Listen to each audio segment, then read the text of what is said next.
Lakeland Currents, your public affairs program for north central Minnesota.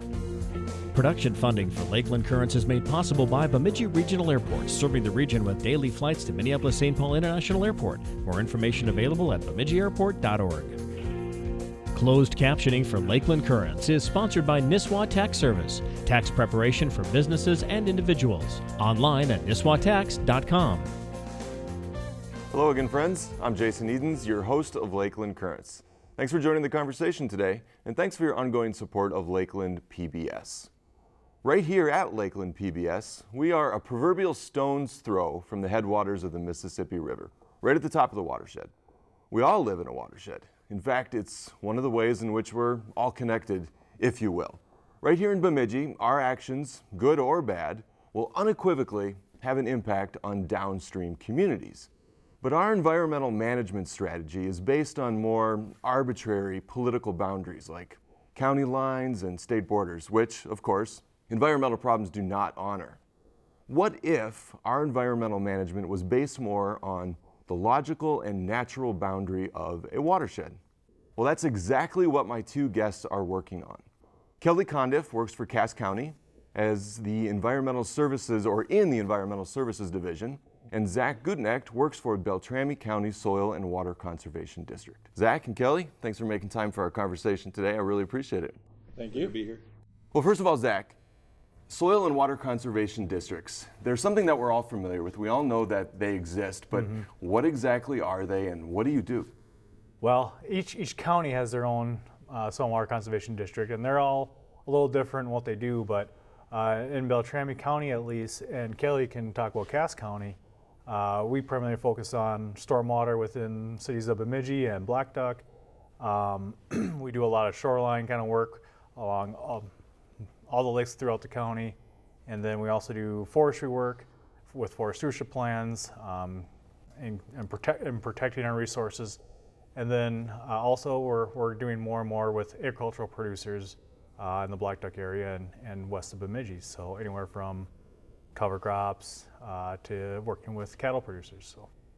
And before we talk about the One Watershed, One Plan that you all are pioneering, I'm curious, what does the Environmental Services Division at Cass County do? I think it's possible that some of our viewers don't realize there's an Environmental Service Division at many of our counties. So what do you do at Cass County? Well, the Environmental Services Department in Cass County really is the permitting arm. So when a person wants to build a house or do some shoreline work or a structure of some sort, they would come to Cass County Environmental Services and apply for a building permit or a shoreline or a land alteration permit. So that's what our role in the county is. We're really the regulatory arm. I also work for the Soil and Water Conservation District because really Zach and I as a district are fairly unique in the county or in the state because we're actually merged together. So I can wear a SWCD hat and then turn around and wear a Cass County ESD hat in 30 seconds essentially, because when we stop out, we can range and look at any kind of issues or problems or questions, pretty much address anything. So Yeah, and that's one thing I want to make clear. Every district is a little bit different. So in Beltrami's case, in Cass County, we're located within the county. In other districts, sometimes they're located within the NRCS or the Natural Resource Conservation Service. Federal government. And sometimes they're completely on their own. And so everyone does it a little different. The SWCDs are a local unit of government. They're completely separate, set up after the Great Depression to deal with erosion issues. Interesting. After the Great Depression, that's the origin story sort of for the SWCD. Yeah. So when I go to vote, I often see positions that are part of SWCD. So are you two elected officials then? How does that work? We are not elected officials. So each SWCD is governed by an elected board. So you report to that board? We report to that board. Okay. Now, if you're at the county, but you say you can wear two hats, do you do your Soil and Water Conservation District work as a county employee? Yeah. Okay, so it's basically the same time, within the same time frame, you're doing both? Correct, yeah. A lot of times I'll set up an appointment or a calendar or a date of 3 or 4 appointments, and one will be SWCD business, and this might be a tree planting or whatever, and this one over here, well, I want to build a fire pit or something along the shoreline, or I want to build a new house, and then the next thing is could be a well or something else, wide variety. Okay. Well, I'm really interested in learning more about the One Watershed, One Plan approach. But before we do so, one more question, which is, what is a watershed? Can you give us sort of a basic, fundamental description of what that is, Zach? You pick any point along the landscape. A watershed is the entire area that drains to that single point. So it can go from very small to the size of your yard, all the way up to, 3/4 of Minnesota itself. When we're talking about the Mississippi River, starting here in Itasca State Park in Clearwater County, going all the way down, outletting on the southeast corner of the state. So depends on where you start with that point, but it's that entire area that drains to a common point. Okay. What is the One Watershed, One Plan approach, Kelly? Well, basically it's an approach that was put forth by Bowser, which is the Board of Water and Soil Resources, which is a state agency. Before, essentially funding would be put forth to each SWCD or county. They would do with it that they saw fit for their mission statement. Now, instead of looking at just a county, we're looking at a watershed-based approach, because there might be a watershed that's in really good shape, say in Cass County. That part of it's all pristine or public land, not really any impacts. And then you go across the county line, and there might be a city there with all kinds of stormwater issues and problems. Well, now we've got watershed-based funding, so both counties, or how many ever entities are involved with the 1W1P process, have the ability to react as a unit towards a problem, instead of one county or one whatever having to deal. It could be a massive project, and normal funding just wouldn't take care of it. And just one thing to mention to kind of piggyback onto that, so Bowser, Board of Water and Soil Resources, is one of the 5 state agencies, and all the other state agencies kind of tend to work with like public property, public lands, where Bowser is kind of our, parent agency or strategic partner from the state, and where we work on private lands. And so our goal is to do conservation work on private lands. There really is no other agency that does that. And most of or basically all of our funding has funneled through the state, through the Bowser, and that's how we've gotten our funding. So yeah, up until 5-6 years ago, it's all been competitive. And so we've had to compete. Yep. Kelly and I had to compete against each other for the same pot of funds. Yet you're in the same watershed. Right. Okay. Yeah, but Cass County has multiple other watersheds, and so they would always be competing against each other. Now, through this 1W1P, now it's creating this scenario where we're all working together. Because now there's a designated amount of money set aside for each watershed as soon as you go through this planning process. Well, you're raising a whole bunch of interesting questions here. So first of all, 1W1P, that's one watershed, one plan. Where did this thing come from? Did you two pilot this? Is this an innovation from Cass County and Beltrami County? No. No, this is a federal program? What's its origin story? Go ahead. So it was between the Board of Soil and Water Resources, Bowser, the Minnesota Associations of Soil and Water Conservation Districts, so that's our state agency that lobbies at the legislature, and the Minnesota County Association got together at the table and said, what we're doing isn't working on these political boundaries for our resources. We need to do something different. And so that was in the early, 2013, a white paper came out, and then based on that, went through the legislature, and then through the Clean Water and Land Legacy Amendment that was passed in 2008, set up these planning boundaries on watershed to do what's best for the resource. And now we have that stable funding source into the future. So this is a Minnesota thing. This is a Minnesota unique thing, and is probably the envy of the nation. Fascinating. So are other states? There is no other state that I know of that does it like this. Are they talking about emulating this work? I think Missouri is. They want to, but to get your citizens to vote for an amendment that increases the sales tax on themselves is extremely difficult proposition. Oh, interesting. So the 1W1P, the One Watershed, One Plan, is funded partially through... All of it is funded through what tax? The Clean Land and Water Legacy Amendment, which was passed in 2008 through a referendum. So when and where do I pay that tax?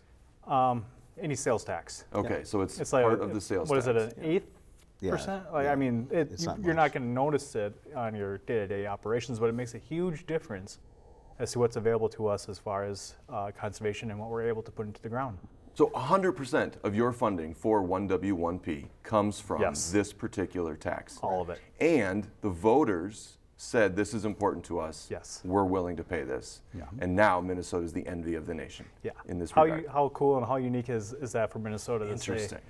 our lakes, our resources are that important to us. We're willing to, well, one, pass a referendum in the middle of the Great Recession. Sure. Right. How that just speaks of, what Minnesota Priorities are. Absolutely. Well, let's talk about what you're doing with this money. So I understand that there's this one watershed, one plan approach now where you're looking at environmental management from the watershed level, but what does that mean when you are spending these dollars? How are you spending them? What types of projects are you doing? Can you give us a specific example from Cass County, Kelly? Sure. Well, CAS, the Soil and Water Conservation District, we're fiscal agent for the Lake River One Watershed One Plan. Like Zachrie mentioned earlier, we're involved with 5 other ones. I mean, that's, CAS has got 6 within its boundaries, et cetera. Anyway, just for an example, the city of Walker, they're of small enough size, they did not or do not have to follow state stormwater rules. It basically is MS4, I believe, is the sizing category. MS4, excuse me, that's like a designation for the rigor of stormwater management systems? Yeah. Okay. Yeah, sorry. And anyway, the city of Walker, I mean, maybe 6 years ago, we actually had a stormwater mapping project that we did with the city of Walker, which brought in a private company with a robot, basically videotaped and filmed and mapped their entire stormwater system, because essentially, other than the new stuff that they had put in the year previous, that last time that infrastructure was installed in the 30s.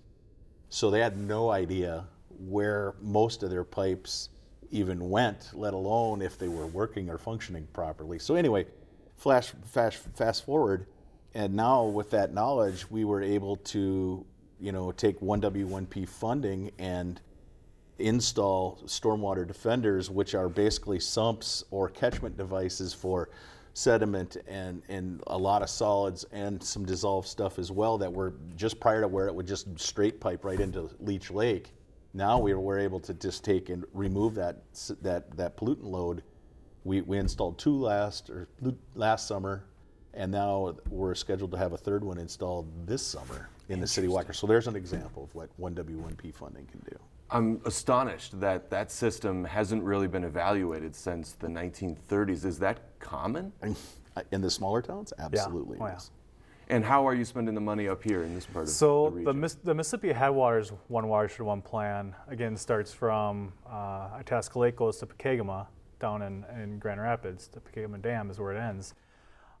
We haven't gotten our fund yet. We should be getting our agreement here within the next couple weeks, so we're going to be starting implementation this summer. But through that plan process, working with the public, working with other agencies and our partners, the biggest priority for this watershed is going to be related to forestry and how forests protect our water resources. So, we look at forests from on the state level. We assume they're doing good management. Now, what we want to do is provide an access point for landowners to have the ability to manage those resources the same. And so we can provide a forest stewardship plan for private landowners that will then allow them to get into a tax incentive program, which basically reduce their tax breaks or their tax payments. Mm-hmm. But then on top of that, within that plan, there's going to be a handful of projects that they can do that we'll be able to fund.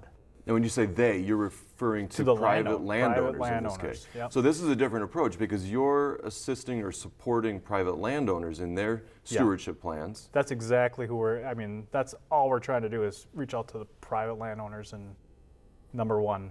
But that's a different approach because you said that you were able to allocate some of your funding to the municipality and its stormwater management system, right? Right, and the reason in the planning process for the leach, the city of Walker was on our advisory committee, which is a group that in the planning process, it's a kind of a consortium of different interest groups and that were identified in the watershed.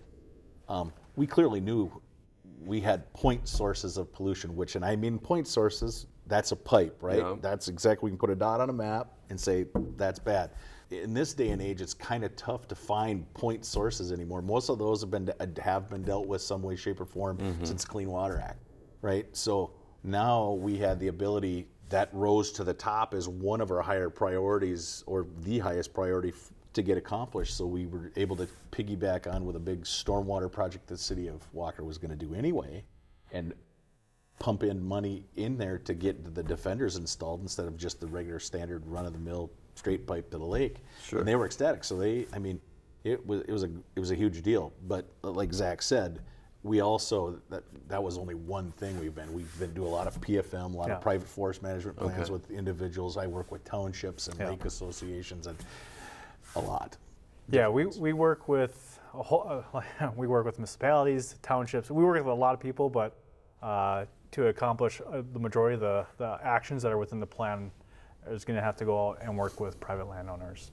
A lot of times working with municipalities is easier because it's government to government. It's easier just to establish that connection as opposed to having to establish that connection over 10,000 different people.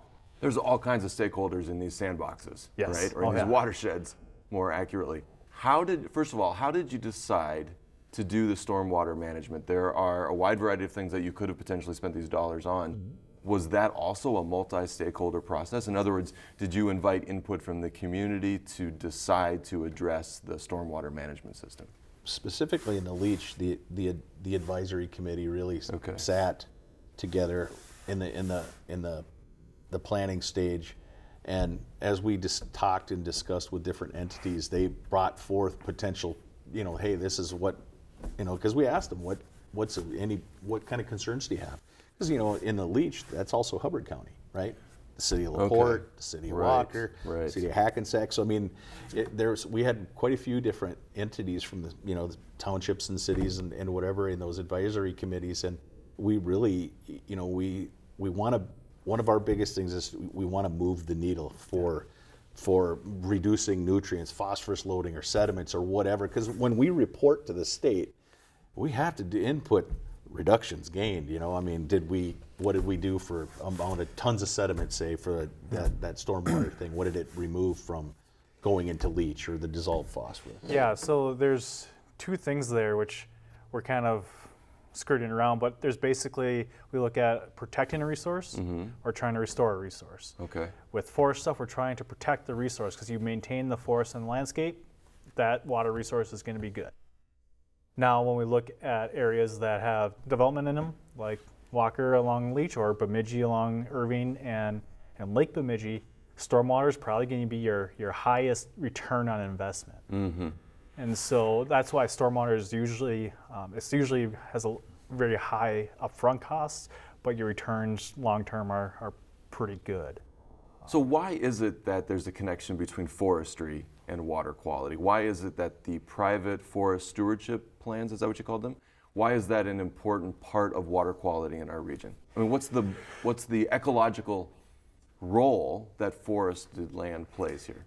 So there's been actually quite a bit of research into this, and so basically the idea is the natural landscape with forests, you're going to retain more of that water on the landscape instead of it rushing all right to the lake after a rain event. The Minnesota Department of Natural Resources Fisheries Division did an analysis across the entire state, and what they found is once your watershed reaches 25% disturbed, you'll start seeing impacts to a lake. So that lake's watershed, if it's over 25% disturbed, we're going to start seeing issues with that lake start to occur. So our goal when we're looking at the forested parts of the state, we want to maintain at least 75% of those forests throughout all these priority lakes. Because then we assume that lake's probably going to be protected unless there's some unique feature right around the lake. But basically we assume that if you hit 75%, you're going to maintain that lake water quality. Okay. I was going to ask you about benchmarking and sort of the results of this work. So you've made this investment in the stormwater management system. How do you know that it's better now? Is there historical data on Leech Lake regarding nutrient loading and that type of thing? Or how do you know it's been a good investment? Well, Leech Lake is, 112,000 acres. So it's as far as a water quality standpoint, just a little snapshot from what we just did, probably not something that you could really quantify, but just with after a rain event, like Zach and I were talking about this before we came up here, Before, when it would rain just in the city of Walker, you could walk down and look at the stormwater discharge, and there'd be a plume 200 feet out in the lake of just, fine sediments that looked like, somebody dumped a cup of coffee with creamer in it, and it was just whoosh. Now you don't see that. That's remarkable. So the public, they don't care about pounds of phosphorus. A few people might, but they can visually see that, hey, it rained and we don't have a big plume. Interesting. So it depends on, but that would be the best way for, at least in my opinion, for the public to be able to quantify that, hey, it worked. So you two are a great example of how counties are working together now based on the watershed rather than arbitrary political boundaries, right? Mm-hmm. This is happening all over the state, isn't it? 1W, 1P. Correct. Is it working? Are counties coming together and finding a way to collaborate in this new way? Is St. Louis County and Cook County, for example, or Lake County working well together, for example? Yeah, so I'd say yes. And Minnesota actually has a pretty good history, at least with the soil and water conservation districts, of working together and working across county boundaries. But this is just taking it to a whole new level. So I can just speak from an example for the Mississippi. One of the benefits with most, let me back up. With most SWCDs, we're relatively small districts. So we've got 2.5 staff in our office. And so we can't, with the county as big as it is, we can't cover everything. But through this, we've been able to increase what we call shared services. So Clearwater has a really good agricultural program, and they're going to help us do what they do in Clearwater in Beltrami. And so basically we're able to take everyone's specialties and kind of blend them. And then so if I'm really good at forestry and stormwater, I can do that over there, and they can do this over here. And now we're working together more on that. But this is a new cross-pollination, that is right? brand new. That is not happening. something that's ever happened before, to my knowledge. So, what about salting roads? That's one way. That's one real visceral way in which we're all familiar with potential impacts on our watersheds and our wetlands, et cetera. Is it possible for a municipality to change the way it salts its roads using 1W, 1P funding? Did I ask that correctly? Well, absolutely. Okay. Yeah, prime examples. We can jump into the city of Cass Lake, which is in the headwaters, right? That Zach's watershed that he's overseeing. We had a meeting 3 months ago, probably. Yeah. Anyway, with the city of Cass Lake and discuss with them, were there any opportunities for the city of Cass Lake to take advantage of any potential funding or maybe cost sharing or matching of funds to benefit or help out the citizens in the city of Cass Lake. And the other two biggest things that came up really was stormwater mapping. So we're essentially, once the funding gets put forth, like Zach mentioned, once that gets put forth, we'll actually we're going to map the city of Cass Lake, their stormwater infrastructure, and have it videoed, so they've got a complete map of something they don't have. And then also with the chloride, like you said, they're salting. They're going to essentially they'll be able to purchase a chloriding system for one of their trucks. They'll retrofit an existing city truck that'll regulate and reduce the amount of salt and or chloride that the city uses for wintertime application. What's the replacement to chloride? And chloride, we're talking sodium chloride, correct? Yeah. That's the typical application. So what's the alternative? Just a random. Well, this evenly it blends it. It dissolves the calcium chloride or the sodium chloride into a liquid form, so it's evenly put out. And a lot of times, what they do is they'll lay it on a roadway before the system or the weather system hits. You get even distribution, and versus a truck going down, it's going like this, spinning rock salt all over heck, and it ping-ponging into the ditch. Sure. Yeah, there's only so much you can do because it's a balance between public safety and the issues that chloride has in our water. Just so you know, chloride is very toxic to aquatic organisms, and even in the cities they're obviously applying much more salt, but there's one example of a lake that's been monitored that it has so much salt the lake can't turn over anymore, and it's basically ecologically dead. Really? Which lake? So it's a small lake, so I can't tell you off the top of my head. But it's an issue, right? It is. So I'm just saying that salt does cause all these issues, and it's not an issue going away anytime soon. Road salt is one. There's also dust suppressants on gravel roads is another. Right. We also use salts in our softeners. Sure. And so there's all these issues. We're even seeing increases in chloride amounts in our well water. That doesn't have an impact on human health, but it does have that lasting effect in the environment. And so it's a bigger issue, and at this point, there's not a good substitute. So it's just how do we better manage that? Progress, not perfection. And there's tools to help Public Works and other departments manage the salt they use on gravel and the pavements, and then there's also the high efficiency softeners as well.